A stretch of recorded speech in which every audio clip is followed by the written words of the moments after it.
लड़ाई भ्रष्टाचार की है, कट्टर ईमानदार कौन, घनघोर भ्रष्टाचारी कौन, लेकिन दामन दोनों के दागदार होते दिखाई देते हैं जब सारे सवाल पूछे जाएं।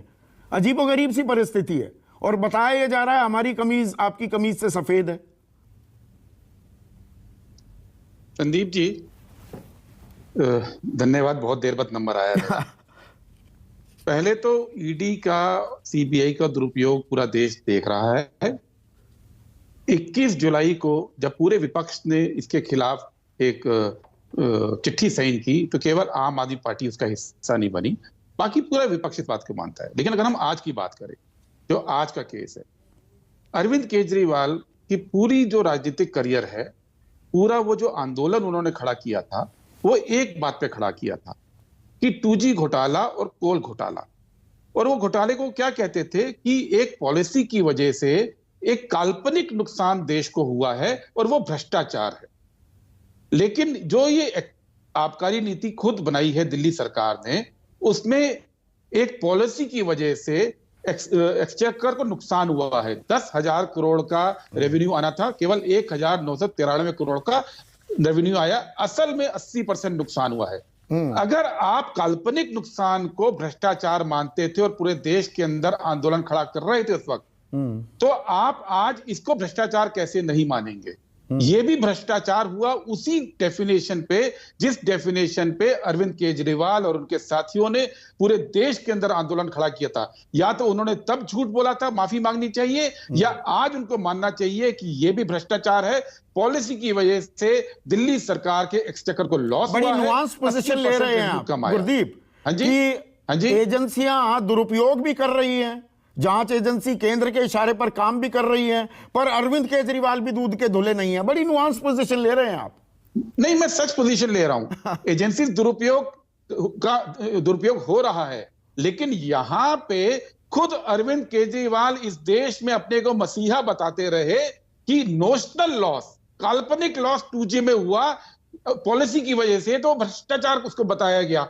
आज जब उनकी पॉलिसी की वजह से एक्चुअल लॉस हुआ तो भ्रष्टाचार नहीं होगा, उसकी जांच नहीं होगी, उसकी जांच तो होनी पड़ेगी। और आज अगर वो ये कहते हैं कि न्यूयॉर्क टाइम्स में एक आर्टिकल छपा, देखिए, और आज इसलिए ऐसा हो रहा है, तो भूल गए कि जिस दौर में उन्होंने भ्रष्टाचार के झूठे लोगों के सामने केसेस रखने शुरू किए थे, पूरी दुनिया डॉक्टर मनमोहन सिंह की ईमानदारी की, विद्वता की प्रशंसा करती थी। आर्टिकल छपते थे।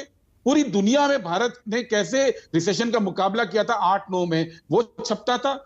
पूरी दुनिया में छपता था कि भारत ने 27 करोड़ लोगों को गरीबी से ऊपर कैसे ले आए। गुरदीप, आप भी पत्रकार रहे हैं, मनरेगा जैसी, गुरदीप भाई आप भी पत्रकार रहे हैं, शाजिया भी रही हैं। शाजिया कह रही है कि न्यूयॉर्क टाइम्स को आप बेहतरीन अखबार कैसे मान रहे हैं?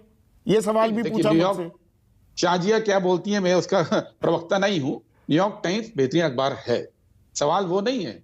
सवाल ये है कि उस दौर में जब पूरी दुनिया भारत की नीतियों की तारीफ कर रही थी, पूरी दुनिया डॉक्टर मनमोहन सिंह की सरकार को ईमानदार सरकार, डॉक्टर मनमोहन सिंह को ईमानदार बताती थी, पूरी दुनिया एक्नॉलेज कर रही थी कि भारत की जो आर्थिक नीतियां हैं उसने रिसेशन से बचा लिया देश को, पूरी दुनिया मानती थी कि गरीबी कम हो रही है भारत के अंदर, उस समय तो अरविंद केजरीवाल की जबान नहीं लड़खड़ा रही थी बोलते हुए कि मैं भ्रष्टाचार का झूठा आरोप लगा रहा हूं। और ये वही अरविंद केजरीवाल है जो आज कट्टर ईमानदार कह रहे हैं अपने को। पिछले 4 साल में संदीप जी, आम आदमी पार्टी का इनकम टैक्स रिटर्न कितना दिया है? 10 करोड़, 19 करोड़, 49 करोड़, 17 करोड़। 17 करोड़ में वो 3-3 चुनाव राज्यों के लड़ लेते हैं। 17 करोड़ में आम आदमी पार्टी देश की सबसे ज्यादा प्रोपेगेंडा करने वाली पार्टी बन जाती है। 17 करोड़ के इनकम टैक्स पिछले साल दिया उन्होंने। वो पंजाब में लड़ते हैं, गोवा लड़ते हैं, उत्तराखंड लड़ते हैं। वो पैसा कहां से आ रहा है? 17 करोड़ के अंदर 49 करोड़ की रिटर्न के अंदर आप पूरे देश के अंदर चुनाव लड़ रहे हैं लोकसभा के। पोजीशनिंग और प्रोजेक्शन तो अब यही कर रहे हैं ना गुरदीप सप्पल।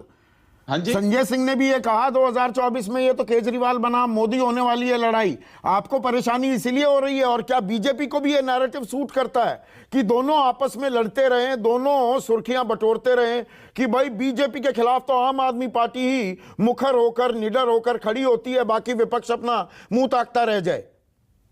इस पूरे घटनाक्रम का एक पहलू क्या ये भी है? 24 की लड़ाई तो अरविंद केजरीवाल जी के मन में होगी, मुझे इस पर कुछ नहीं बोलना है। सवाल यह है कि इस देश में बीजेपी की नीतियों के खिलाफ संघर्ष कौन कर रहा है।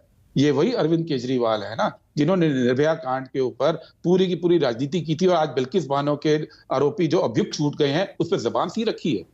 ये वही अरविंद केजरीवाल है ना, जो ट्रांसपेरेंसी के चैंपियन बनते थे, मैग्सेसे अवार्ड लिया, लेकिन मुख्यमंत्री बनते ही दिल्ली सचिवालय के अंदर मीडिया का प्रवेश बंद किया और पंजाब में सरकार बनाते ही मीडिया का प्रवेश बंद किया है।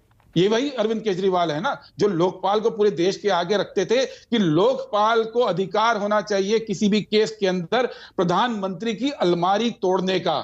ये कहते थे वो, उनका लोकपाल बिल के अंदर, जन लोकपाल बिल के अंदर ये क्लॉज था। और आज जब मुख्यमंत्री है, कुछ भी होता है तो कहते हैं कट्टर ईमानदार आदमी के ऊपर आरोप लग रहा है। ये वही अरविंद केजरीवाल हैं जो बीजेपी की सांप्रदायिक पॉलिसीज के खिलाफ एक शब्द नहीं बोलते हैं। ये वही अरविंद केजरीवाल हैं जो बीजेपी की राह के ऊपर चलकर प्रोपेगेंडा पे इतना खर्च कर रहे हैं, पूरा देश देख रहा है, लेकिन तो कदमताल कर रही है बीजेपी और आम आदमी पार्टी, कदमताल कर रही है। विपक्ष की जमीन जो सिकड़ी हुई है वो और सिकुड़ जाएगी।